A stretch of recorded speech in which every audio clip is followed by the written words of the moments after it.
Iniziato l'ottobre missionario straordinario voluto dal Papa, veglia di preghiera presieduta da Francesco in Vaticano, in diocesi stasera la veglia dalle suore Clarisse di Levi.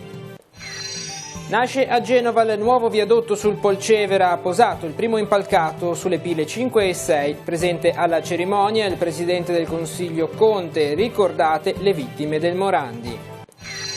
Sopralluogo di ANAS alle Gallerie di Sant'Anna, Sestri Levante, il cantiere aprirà lunedì 7 ottobre. Decise con il sindaco le tempistiche per l'avvio dei lavori di riqualificazione e di difesa del versante.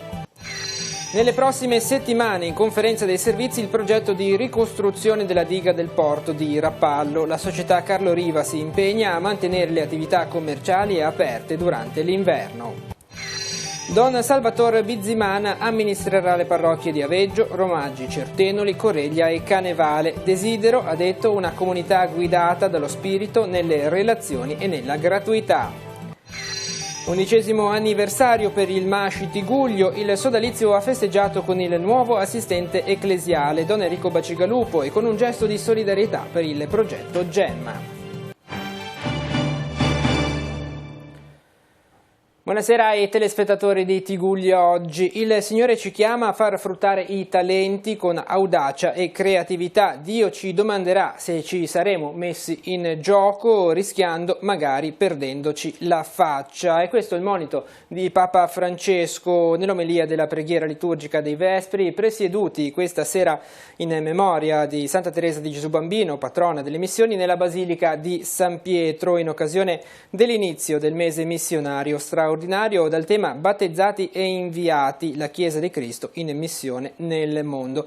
Questo mese missionario straordinario vuole essere una scossa per provocarci a diventare attivi nel bene, non notai della fede e guardiani della grazia, ma missionari. Queste le parole di Francesco. Si diventa missionari, spiega il Papa, vivendo da testimoni, testimoniando con la vita di conoscere Gesù. E la vita che parla, testimone è la parola chiave, una parola che ha la stessa radice di senso di martire. E i martiri sono i primi testimoni della fede, non a parole, ma con la vita. Sanno che la fede non è propaganda o proselitismo, è dono di vita.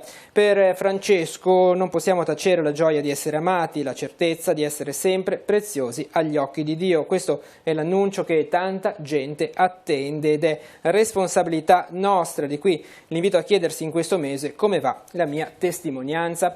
Queste le parole del Papa. Dunque inizia oggi l'ottobre missionario, un mese straordinario che coinvolgerà l'intero anno pastorale 2019-2020. In diocesi stasera alle 21 la veglia missionaria al monastero delle Clarisse di Levi alla presenza del Vescovo. Ma sentiamo l'importanza di questo messaggio.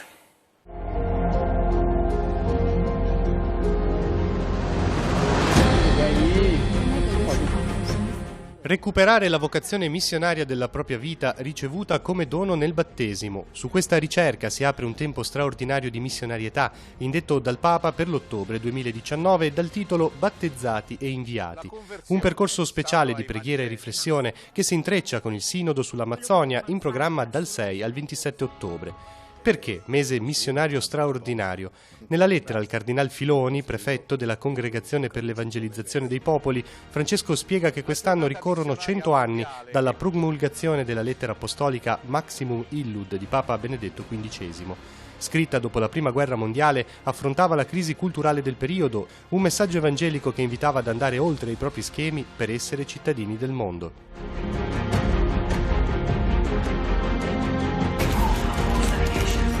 Le parole di Benedetto XV sono attuali, ci vuol dire Francesco. Anche oggi tutti siamo chiamati ad una decisa assunzione di responsabilità di fronte ai problemi della società. Ecco perché ottobre è straordinario, un tempo per ridare slancio all'annuncio e risvegliare il dovere e la consapevolezza della missione nei luoghi e tra i popoli dove il messaggio di salvezza di Gesù ancora non è giunto. Non è solo una questione di cambiamento di atteggiamenti dal punto di vista etico, morale, ma innanzitutto e soprattutto un cambiamento di mentalità, di modo di vedere le cose, noi potremmo dire di vedere il mondo. Ed è per questo che forse mai come oggi dovremmo capire che la cristianità non è un qualche cosa di identitario che ha a che fare con una realtà territoriale come il vecchio continente, come l'Europa. Ma davvero essere cristiani significa avere la capacità di guardare a quello che succede oltre la linea dell'orizzonte.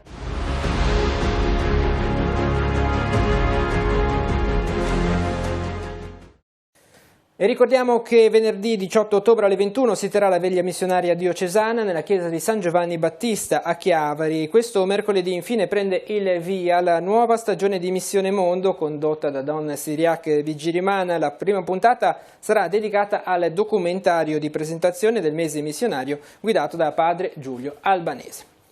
Voltiamo pagina, andiamo a Genova, nasce oggi il nuovo viadotto sul Polcevera. In mattinata è stato posato il primo impalcato delle pile 5 e 6. In questi mesi sono state completate raggiungendo un'altezza di quasi 40 metri. Alla cerimonia era presente tra gli altri il presidente del Consiglio Conte. Vediamo il servizio. Il primo pezzo dell'impalcato del nuovo viadotto del Polcevera è stato appoggiato sulle pile. Lo scrive in tarda mattinata il sindaco di Genova Marco Bucci. Nelle sue parole c'è la soddisfazione di un percorso che si va a poco completando. A 414 giorni dal crollo del Ponte Morandi, che il 14 agosto 2018 ha collassato provocando 43 vittime, nasce oggi il nuovo collegamento. Alle 11:17 è stato posato il primo impalcato a 50 metri d'altezza. I primi 50 metri d'acciaio del nuovo ponte sono stati issati tra le pile 5 e 6, che in questi mesi sono cresciute fino ad arrivare ad oltre 40 metri di altezza. Questa è la prima delle 19 campate che costituiranno l'intera opera. Le operazioni, annunciate dal suono di una sirena, sono cominciate alla presenza del Premier Giuseppe Conte, del Ministro delle Infrastrutture Paola De Micheli, del Sindaco Marco Bucci, del Presidente della Regione Toti, dell'architetto Piano che ha donato il disegno del viadotto, oltre alle imprese incaricate della ricostruzione. Genova è un simbolo di rinascita che si sta concretizzando, ha detto il Presidente del Consiglio, che ha aggiunto: non dimentichiamo i 43 morti, il progetto rappresenta il riscatto, ma ha incorporato il ricordo delle vittime. Ci sarà un monitoraggio costante per inaugurare secondo il cronoprogramma, conclude Conte. La fase di avanzamento consente di essere più precisi e i tempi sono confermati. Questa città, ha proseguito Giovanni Toti, non si è pianta addosso, si è rimboccata le maniche e ha ricostruito il suo futuro. Ogni singola persona che ha lavorato, ha aggiunto, ogni singolo cittadino che ha portato sulle spalle un pezzettino di questo disagio senza farsi piegare, sono la dimostrazione che l'Italia è un grande paese, che Genova è una grande città e che la Liguria ha grande tenacia. Al di là della cerimonia di stamattina, infine, i lavori proseguono 24 ore su 24, 7 giorni su 7, nel rispetto del cronoprogramma. Il meteo adesso è allerta meteo gialla per domani 2 ottobre, l'ha emanata l'ARPAL in previsione dell'arrivo di nuovi temporali. L'allerta è in vigore dalla mezzanotte sino alle 14 di domani, coinvolto il Levante Ligure, la Val d'Aveto, Genova, il suo entroterra e il Savonese, escluso solo l'estremo ponente. Per il nostro territorio sono interessati i bacini piccoli e medi.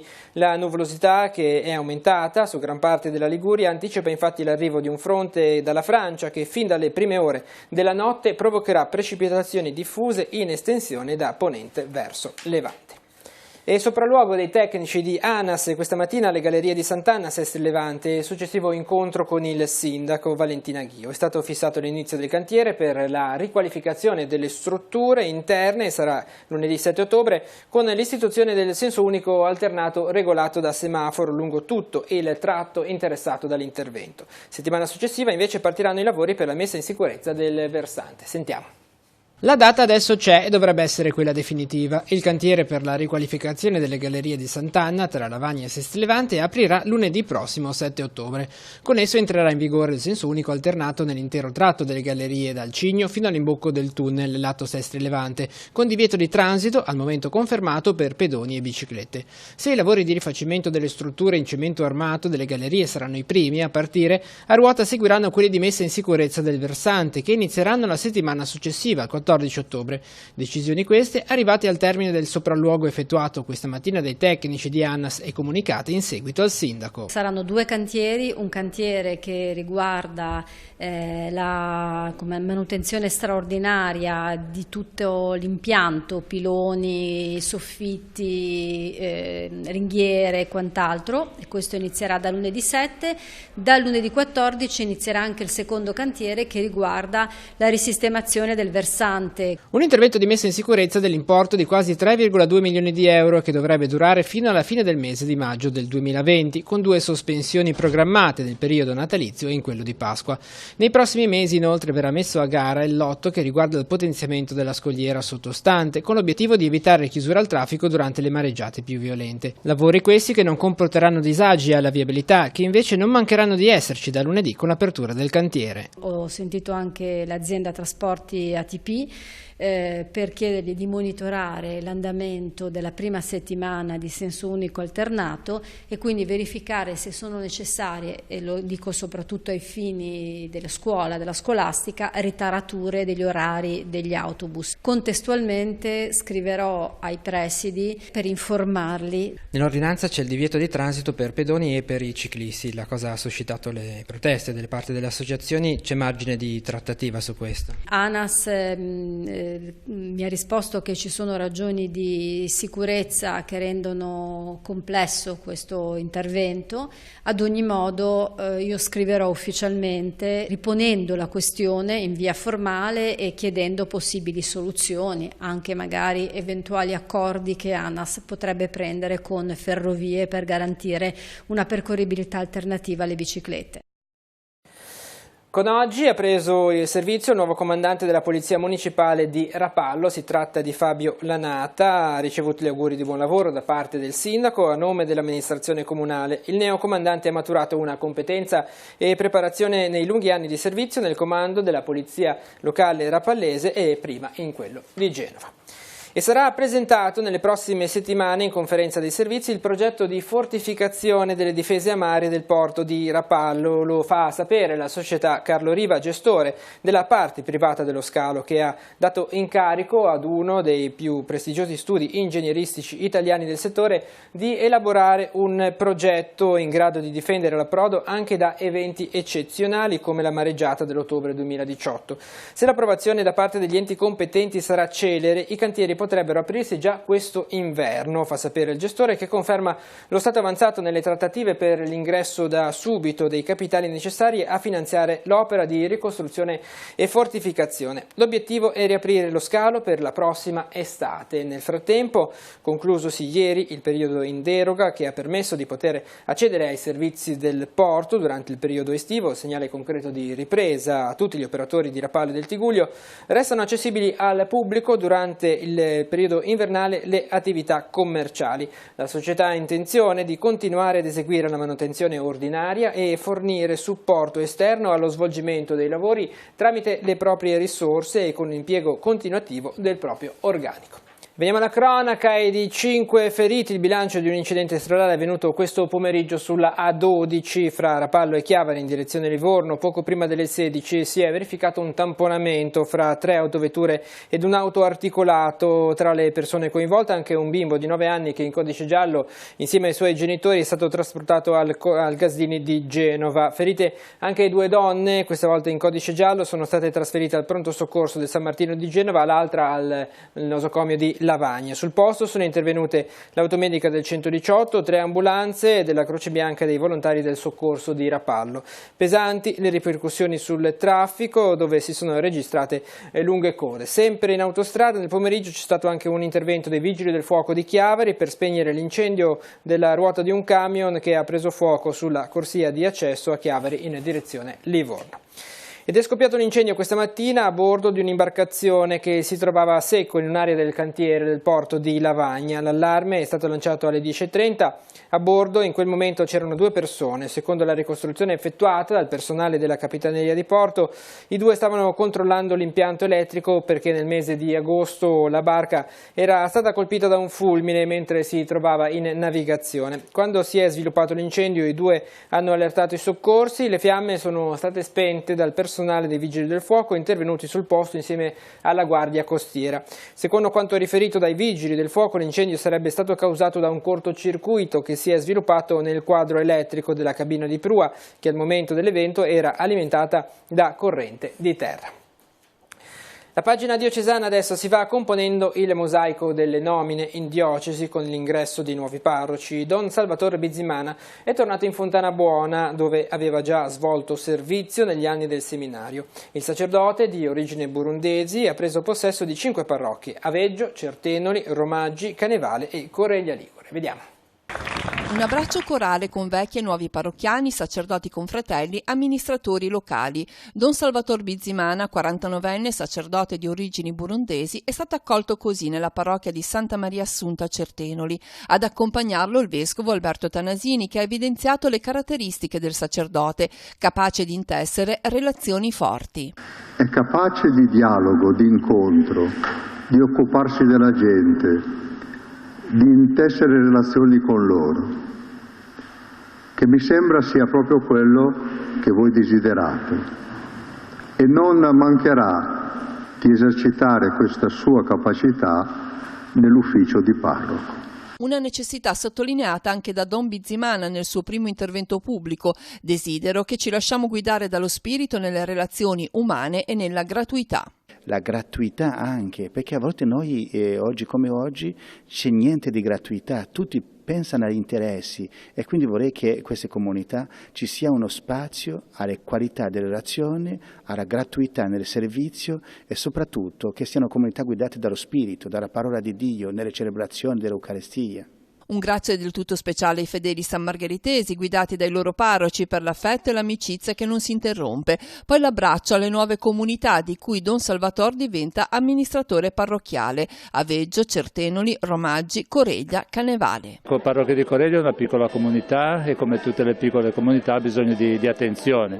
E attenzione non è, anche se i numeri sono quelli che sono, bisogna che comunque la vicinanza alle persone anziane deve essere fatta sentire, e ai giovani devono essere custoditi. Attirare i ragazzi, i bambini, perché saranno il domani della parrocchia, perché insomma noi siamo già un gruppo di persone che non siamo più giovanissime, e abbiamo bisogno di persone giovani perché continuino a fare queste cose qua. Speriamo appunto che, dato le sue qualità, così di riuscire a coinvolgere anche di nuovo, di recuperare anche un pochino alcuni giovani che magari nel tempo si sono un po' allontanati dalla vita parrocchiale, e nello stesso tempo interagire anche con le altre 4 parrocchie che fanno parte della nostra nuova zona pastorale. Noi siamo un paese piccolissimo, siamo poco più di 40, fortunatamente ci sono 6 bambini e poi la prevalenza sono persone adulte. Siamo dislocati in un luogo abbastanza difficile da raggiungere, quindi la presenza del parroco è significativa. Auguro a Don Salvatore tanta pazienza, tanta voglia di andare avanti con noi, e gli auguro veramente un buon lavoro. Come ogni anno, con particolare solennità, la comunità di Soglio a Orero ha festeggiato il santo titolare della parrocchia, San Michele. Domenica la Santa Messa solenne è stata presieduta da Monsignor Enrico Bacigalupo, direttore della Caritas diocesana. È seguita la processione, come sempre, momento molto partecipato dai fedeli. Ogni anno sono numerosi i volontari di Soglio, ma anche delle frazioni di Pian dei Ratti e Piana, che hanno prestato la loro opera per realizzare la festa, sfidando anche le minacce del meteo. Ad alcuni di loro sono stati consegnati piccoli riconoscimenti.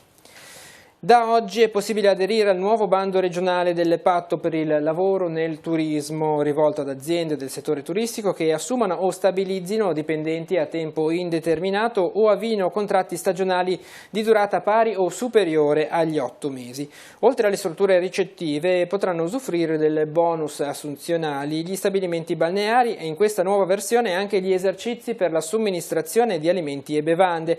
Questo con l'obiettivo di incentivare la destagionalizzazione e una maggiore qualità del lavoro. Una quota di 300.000 euro è riservata a chi assume allievi in uscita dai corsi di formazione regionali. Sono stati mantenuti bonus di 3.000 euro per contratti di 8 mesi e di 6.000 euro per nuovi contratti a tempo indeterminato. È stato aggiunto un ulteriore bonus di 4.000 euro per contratti della durata minima di 9 mesi. Tutta la documentazione e le informazioni sono disponibili sul sito di FIS. Misure finalizzate a contrastare efficacemente l'abbandono del territorio, lo chiede il consigliere regionale Claudio Muzio, che con un'interpellanza discussa oggi in Consiglio ha chiesto alla Giunta quali iniziative intenda intraprendere per rendere facilmente applicabile la legge regionale sulle norme per l'utilizzazione delle terre incolte e abbandonate. Risalente al 1996 la normativa è farraginosa e di fatto inapplicabile, ha spiegato Muzio.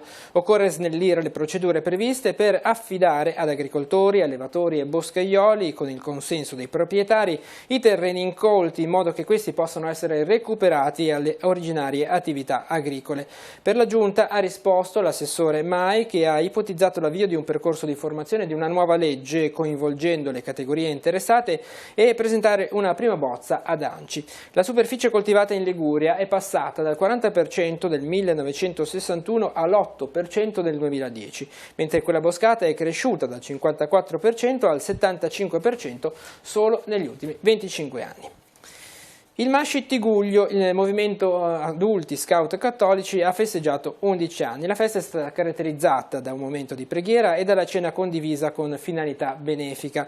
Una novità significativa di quest'anno è stata la nomina del nuovo assistente ecclesiale. Vediamo.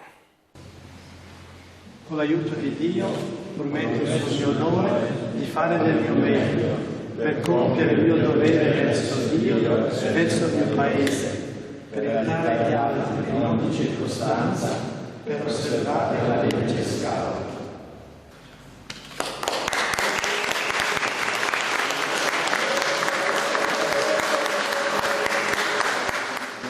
Ha rinnovato le promesse scout dinanzi all'assistente regionale, benché l'incontro con questa esperienza fosse già avvenuto nel passato. Don Enrico Bacigalupo ha assunto l'incarico di assistente ecclesiale del Masci Tiguglio in occasione della celebrazione dell'11° compleanno del gruppo. Un momento di gioia per tutto il sodalizio che si è radunato nella chiesa di San Giovanni Battista a Chiavari. Don Enrico è la ventata di novità più potente forse che è arrivata nel nostro gruppo, e lui era già stato scout, quindi non ha bisogno di avere nessuna imboccata per sapere cosa significa fare vita scout, e soprattutto, come diceva stasera nella predica, c'è sempre stata la parola magica nella sua vita che ha rubato un po' dallo scoutismo, che è servizio, e quindi è detto tutto, ha detto servizio, ha detto tutto. L'esperienza scout è il legame che unisce tutti i componenti del gruppo Masci, che ogni anno rinnovano questo incontro aperto dalla preghiera e dal ringraziamento al Signore e proseguito con la cena e un gesto di solidarietà. È un'esperienza che continua, un'esperienza sicuramente emozionante e anche entusiasmante, perché non è mai la stessa, si cambiano un po', cambiano le persone, cambiano le situazioni. Adesso questo nostro compleanno l'abbiamo legato anche al progetto Gemma, per cui raccogliamo i fondi dopo il nostro consueto minestrone, quindi siamo ancora più contenti che abbia avuto un esito così interessante.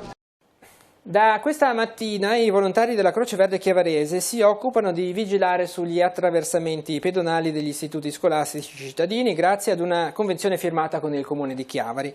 Per una settimana verranno affiancati dal personale di Polizia Municipale per poi proseguire da soli a presidiare le 5 zone indicate dall'amministrazione, ovvero via San Pier de Canne, via Fiume, via Prandina, Vico Malpertuso e infine piazza Matteotti, nei pressi dell'attraversamento dell'Auditorium San Francesco e del Caffè De Fila. Questo servizio di supporto e assistenza agli scolari permetterà di impegnare il personale della Polizia Municipale in piazza San Fronte e via Piacenza, all'incrocio di viale Millo e viale Rata, alla rotonda di piazzale della Franca e in piazza Nostra Signora dell'Orto davanti alla stazione ferroviaria. Lo sport, gli atleti della Lega Navale di Chiavari sabato partiranno alla volta del Portogallo per partecipare ai campionati europei di vela classe ANSA. A metà giugno a Palermo, in occasione del campionato italiano, l'equipaggio si era classificato secondo. Nella nostra scheda adesso uno sguardo agli appuntamenti in programma per la giornata di domani. Vediamo.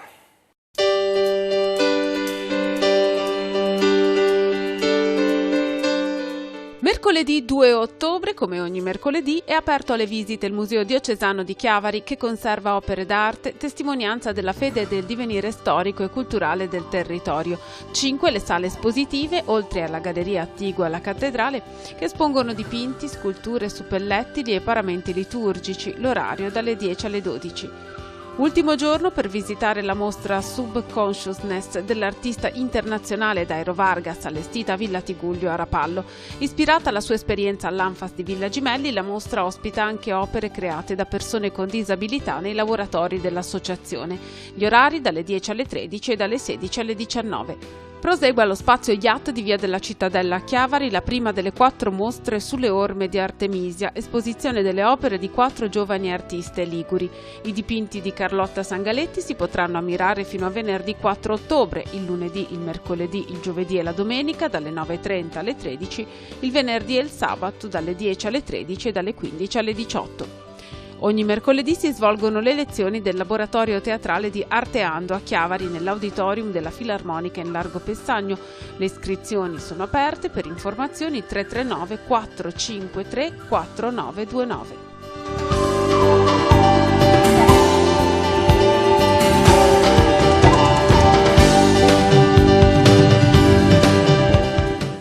È tutto per questa edizione di Tigullio Oggi. L'informazione torna domani mattina alle 7:30 con la nostra rassegna stampa. L'informazione continua sul nostro sito teleradiopace.com e sul canale 187 Telepace News. Grazie per essere stati con noi e buon proseguimento di serata.